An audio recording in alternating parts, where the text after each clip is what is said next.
आमच्या पर्णकुटीसमोर एक मोठा वटवृक्ष होता. वृक्ष कसला? अनेक रंगांच्या, अनेक आवाज काढणाऱ्या पक्ष्यांनी अधिकारानं वसाहत केलेलं ते एक छोटंसं पक्षीनगरच होतं. ग्रीष्मात तो वृक्ष लहान लहान तांबड्या फळांनी डवरून जाई. त्यावेळी तो लुकलुकणाऱ्या असंख्य तारकांनी बहरून गेलेल्या आकाशासारखाच दिसे. त्याच्यावरचे पक्षी त्यावेळी फारच आनंदात असत. निरनिराळे आवाज काढून आपला आनंद ते एकमेकांना बोलून दाखवीत असावेत. त्यांचा तो किलबिलाट मी स्वतःला विसरून घटकानं घटका कान देऊन ऐकत असे. मला वाटे आपणही या वृक्षासारखं व्हावं. आपल्या अंगावरची सगळी फळं पक्ष्यांनी खावीत. कोणत्याही वृक्षावर न बसणारा सर्वश्रेष्ठ पक्षीराज गरुडसुद्धा माझ्याकडे यावा. सळसळणाऱ्या जिवंत सर्पाशिवाय काही न खाणाऱ्या त्या पक्षीराजानं प्रथम मोठ्या ऐटीनं म्हणावं, छी, असली लिबलिबीत फळं खाण्यासाठी माझा जन्म नाही. मी माझ्या हिरव्यागार पानांचे हात जोडून त्याला वंदन करून म्हणावं, फळं नको खाऊस पक्षीराज, पण विश्रांतीसाठी जरी थांबशील की नाही. थोडा वेळ त्यानं थांबावं आणि भरकन उंच भरारी मारण्यापूर्वी जाता जाता माझ्या अंगावरचं एक फळ त्यानं हळूच टिपावं.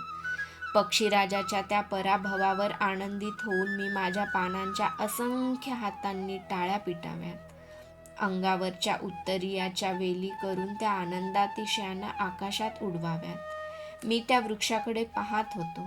त्याचा आकार गदेसारखा होता.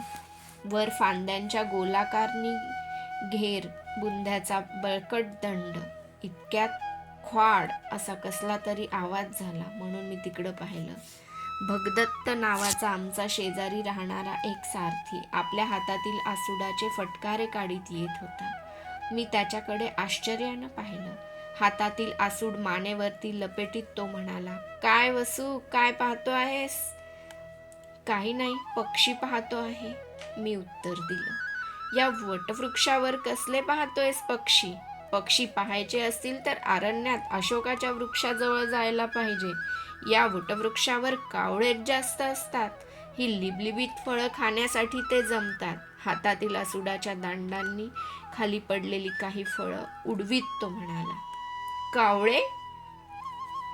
होय, भारद्वाज, शेण, कोकीळ असले पक्षी चुकूनही असावयाचे नाही तिथे.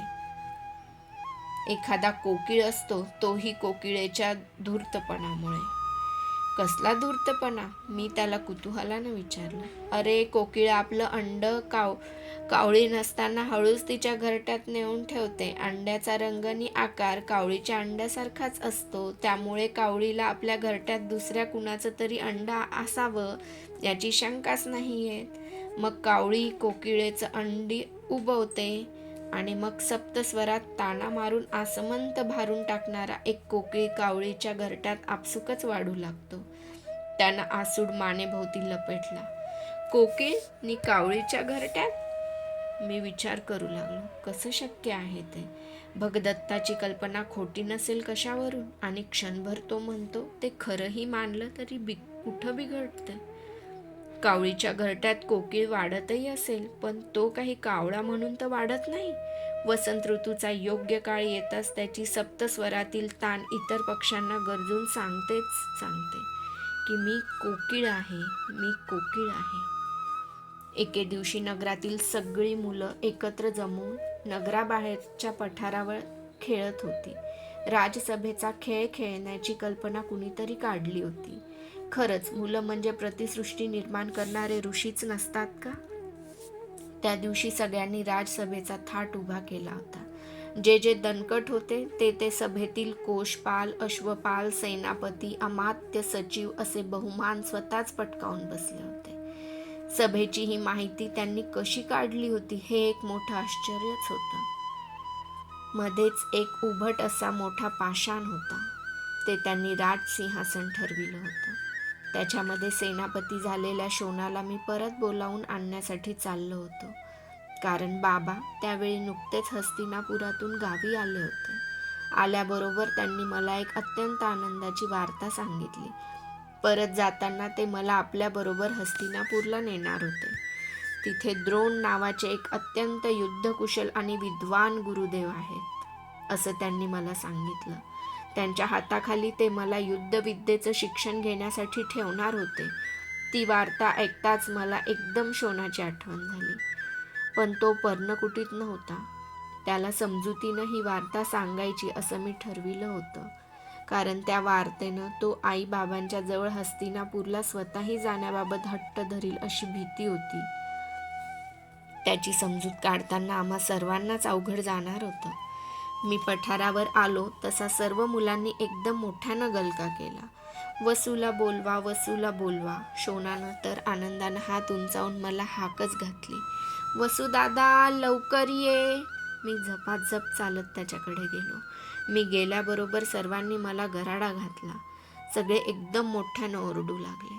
त्यामुळं ते काय म्हणतायत ते मला चटकन समजेना. राजा वसू, कुंडलं, सेनापती, विचित्र सरमिसळ होत शब्द गरगरत कानावर आदळू लागले. दोन्ही हात उंचावून शेवटी मी ओरडलो, सगळे गप्प बसा बघू. आणि मग लागलीच सगळे शांत झाले. आम्ही सर्वांनी राजसभा तयार केली आहे. एकटा राजाच तेवढा आम्हाला योग्यसा मिळत नव्हता. तुझ्या कुंडलांमुळे आम्ही तुलाच राजा करायचं ठरविलं आहे, सर्वांच्या वतीनं ब्रह्मदत्त म्हणाला. सर्वांनी एकदम ओरडून त्याला प्रतिसाद दिला. अरे पण मी शोनाला बोलवून न्यायला आलो आहे, मी म्हणालो. शोन नव्हे, सेनापती. आणि सेनापतींना बोलवायला महाराजांनी जायची गरज नसते. आम्हा सेवकांना तशी आज्ञा करायची असते, बहुतेक उगाच खटाळपणे म्हणाला. आणि आपण, हो सेनापती, आपण महाराजांना अशी नावानं हाक मारायची असते का? म्हणे, अरे वसू इकडे ये. सेनापतीच नियम मोडू लागले तर मग सेनेनं काय करावं? अमात्य झालेल्या ब्रह्मदत्तानं शोनाला दटावीत सांगितलं. मी आडेवेडे घेत असतानाच त्यांनी मला दंडाला धरून सरळ त्या काळ्या पाषाणावर नेऊन बसविलं. अत्यंत आदरानं वाकत ब्रह्मदत्त म्हणाला, चंपानगराधिपती वसुसेन महाराज. सर्वांना अतिशय आनंद झाला.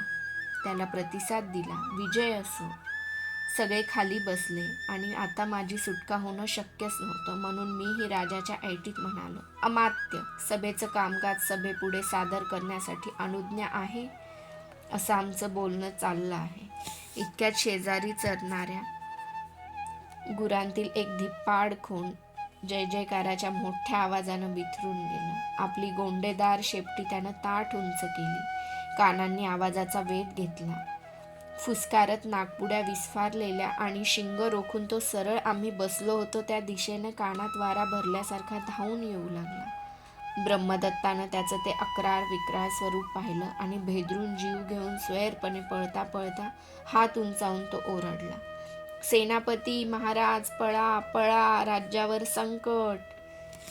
पावसाचं पाणी जमिनीवर पडल्याबरोबर जसं क्षणभरातच पांगतं, तसं सगळे क्षणात कुठल्या कुठे पसार झाले. शोन माझ्याजवळ येऊन पळून जाण्यासाठी मला हाताला धरून ओढू लागला. मी झटकन त्या पाषाणावर ताठ उभा राहिलो. शोनाला वर घेऊन माझ्या मागं त्याला उभं केलं. झंझावातासारखा तो खोंड आमच्या दिशेनं येऊ लागला. त्याचे डोळे गरगर फिरत होते. समोर दिसेल त्या वस्तूला धडक मारून तिच्या ठिकऱ्या ठिकऱ्या उडविण्यासाठी त्याच्या मस्तकातील नसाननस उतावीळ झाली असावी. त्याच्या तोंडातून लाळेची लपलपती धार लोंबत होती. मध्येच ती किरणात चमकत होती. पाषाणासमोर आल्याबरोबर तो थोडा वेळ थांबला. पुढच्या पायांच्या खुरांनी त्यांनी खरखर माती उकरली आणि शिंग रोखून तो सूची बाणासारखा एकदम उसळत मी क्षणभर आकाशात पाहिला. सूर्यदेव आपल्या रथाचे असंख्य घोडे केवळ आपल्या दोन हातांनी सहज आवरीत होते. काही समजायच्या आतच मी शोनाला मागं सारलं आणि दुसऱ्या क्षणी माझ्या हाताने जबरदस्त पक्कड खोंडाच्या शिंगाभोवती पकडली. शोनानं दादा म्हणून हंबरडा फोडल्याचं अस्पष्टपणे मला ऐकू आलं. पुढं काय काय झालं ते मला स्पष्टपणे आठवत नाही, पण जसे जसे मला उडवून लावण्यासाठी त्या जनावरानं जबरदस्त हिसके मारले होते, तसे तसे माझे दोन्ही हात त्याच्या शिंगाभोवती जास्तच आवळत गेले होते. माझं शरीर रथचक्राच्या लोखंडी धावा तापल्यावर जशा रसरशीत होतात तसं झालं आहे असं मला वाटलं. त्यानंतर वसू कोण होता, कुठं होता, मला काहीच समजलं नाही. जागा झालो त्यावेळी मी त्या पठारावरच होतो, पण माझं डोकं आईच्या मांडीवर होतं. जवळच बाबा उभे होते. त्यांनी हातात त्या खोंडाचं वेग धरले होते. मगाशी डोळे विस्फारून उधळणारा तो खोंड आता दमून धापा टाकीत होता. त्याच्या तोंडातून फेस येत असावा. माझ्या डोळ्याजवळ शोन उभा होता. एकटक तो माझ्याकडे पाहू लागला. मी डोळे उघडताच त्याच्या मुखावर हास्याची एक लकेर चमकून गेली. मी आजूबाजूला पाहिलं. मगाच्या खेळातील ब्रह्मदत्त, वीरबाहू आणि त्याचे सोबती पुन्हा सभोवती जमले होते. मला एकदम राजसभेची आठवण झाली आणि क्षणापूर्वी आपल्या अंगात एक कसली तरी तप्त शक्ती होती असं वाटू लागलं. क्षणात ती शक्ती कुठंतरी निघून गेली होती. मला अतिशय थकल्यासारखं वाटू लागलं होतं, पण माझं अंग कुठंही ठणकत नव्हतं. मी झटकन उठून बसलो. आपणाला कुठंतरी लागलं असेल म्हणून मी माझ्या शरीराकडे पाहिलं. अंगावर कुठंही एक साधा ओरखडा सुद्धा नव्हता. मी उठून उभा राहिलो. बाबांजवळ जात त्यांच्या हातातील वेग हातात घेतले. त्या धापावणाऱ्या खोंडाच्या पाठीवर एक सनसनीत थाप मारली. त्याचं कातडं भीतीनं क्षणभर थरथरलं.